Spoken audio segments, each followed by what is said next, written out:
स्वागत है आपका हमारे चैनल आर्क बुक में।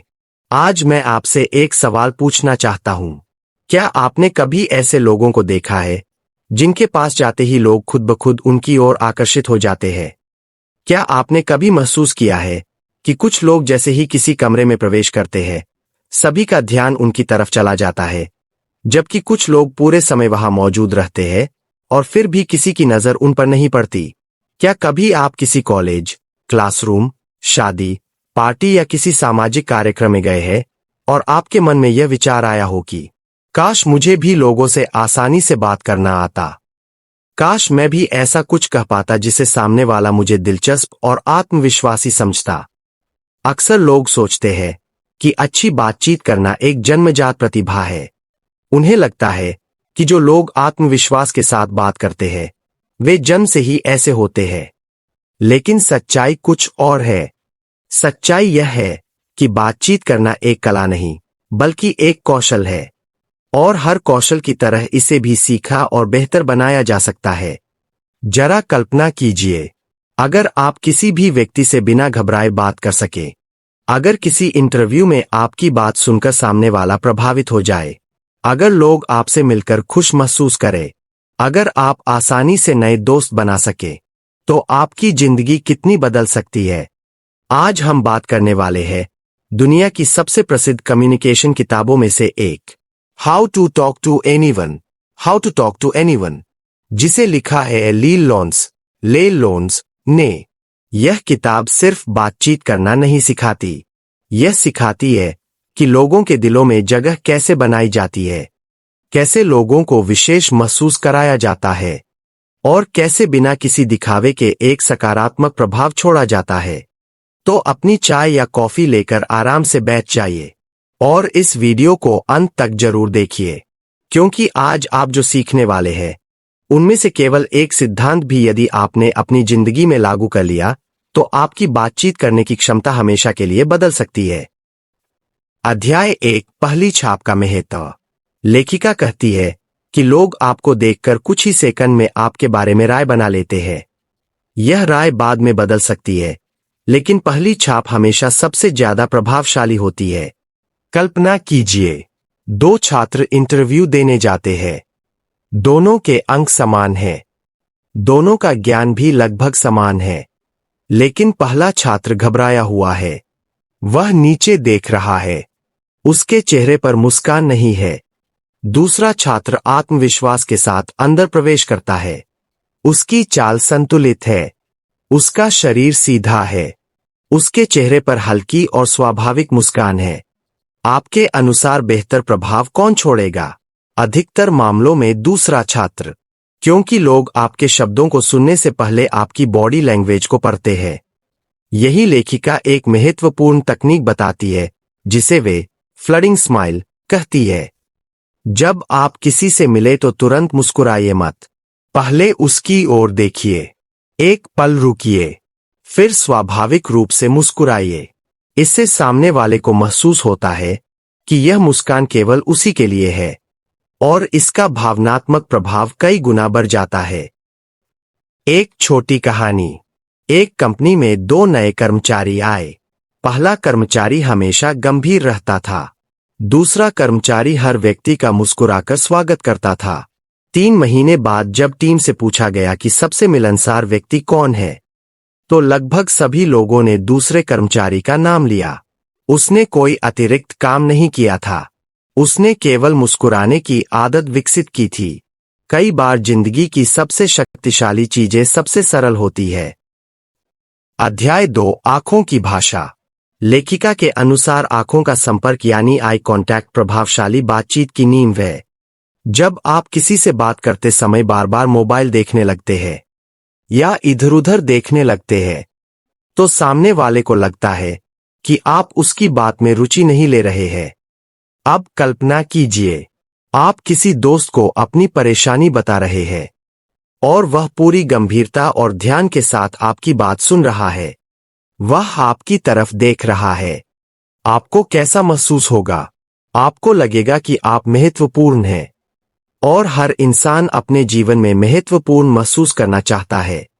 यही कारण है कि आई कांटेक्ट इतना शक्तिशाली होता है।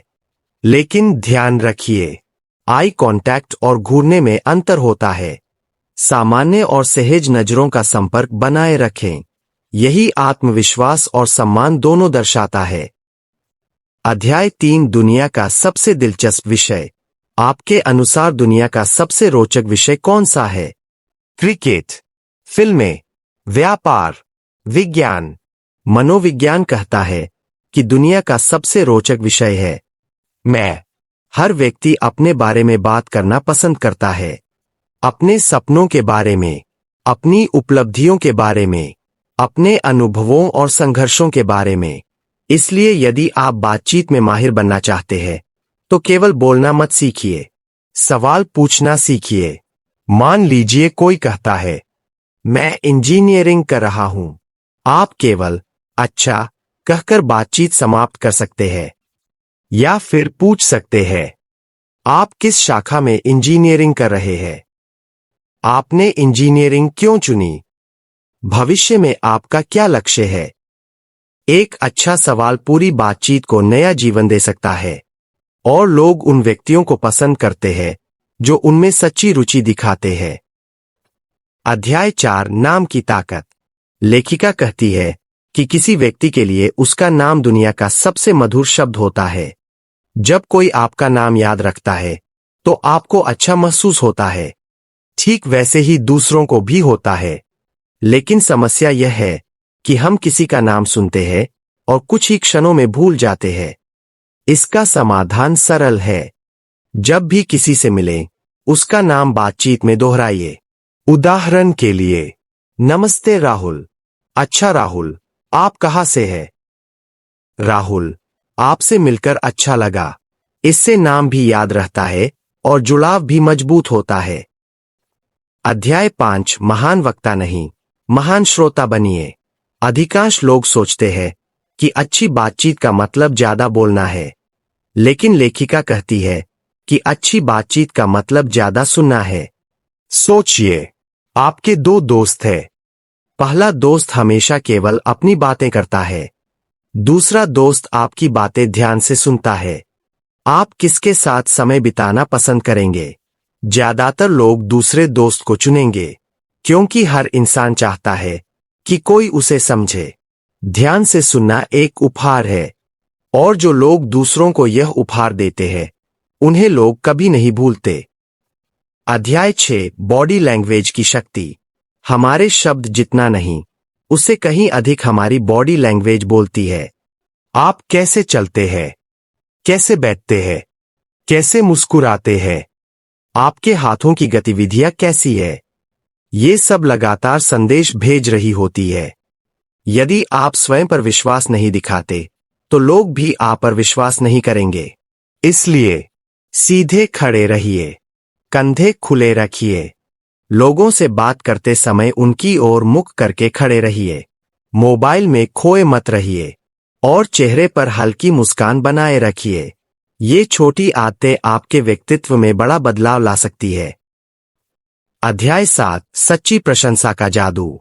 हर व्यक्ति प्रशंसा चाहता है, लेकिन झूठी नहीं, सच्ची और दिल से की गई प्रशंसा। यदि किसी ने अच्छा काम किया है तो उसकी सराहना कीजिए। यदि किसी में कोई अच्छी आदत है तो उसे बताइए। उदाहरण के लिए, आप बहुत स्पष्ट तरीके से समझाते हैं। आपका अनुशासन वास्तव में प्रेरणादायक है। आपकी बातचीत करने की शैली बहुत प्रभावशाली है। ऐसी सच्ची प्रशंसा रिश्तों को मजबूत बनाती है। अध्याय 8, समानता आकर्षण पैदा करती है। लोग स्वाभाविक रूप से उन लोगों को पसंद करते हैं जिनसे वे खुद को जुड़ा हुआ महसूस करते हैं। यदि आप दोनों को किताबें पसंद है तो किताबों पर बात कीजिए। यदि आप दोनों छात्र हैं तो पढ़ाई और भविष्य के बारे में चर्चा कीजिए। समान रुचियां लोगों के बीच विश्वास का पुल बनाती है। जितनी अधिक समानताएं मिलेंगी, उतना गहरा जुड़ाव बनेगा। अध्याय 9, सकारात्मक ऊर्जा की शक्ति। एक कमरे में 2 लोग प्रवेश करते हैं। पहला व्यक्ति हर समय शिकायत करता रहता है। दूसरा व्यक्ति हर परिस्थिति में कुछ अच्छा खोजने की कोशिश करता है। आप किसके साथ रहना पसंद करेंगे?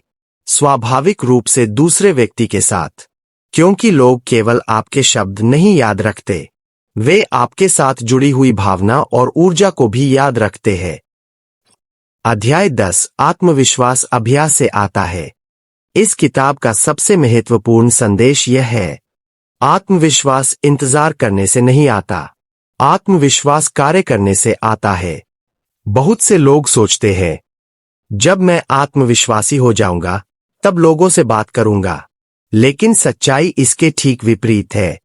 पहले लोगों से बात कीजिए, फिर आत्मविश्वास अपने आप आएगा। Tana bought a tree wilted flower rolling on the floor laughing.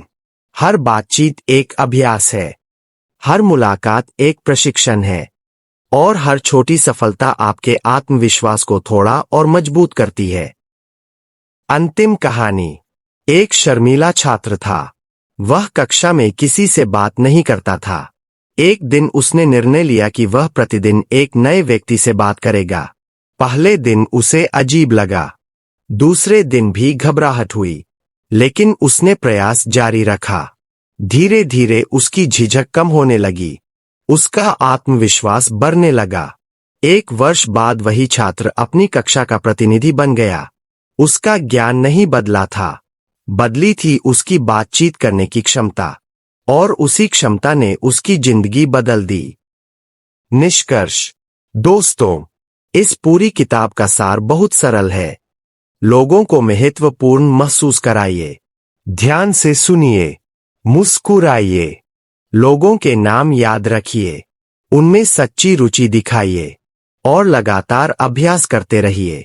बातचीत कोई जादू नहीं है, यह एक कौशल है, और जो व्यक्ति इस कौशल को सीख लेता है, उसके लिए जीवन में अवसरों के नए दरवाजे खुल जाते हैं।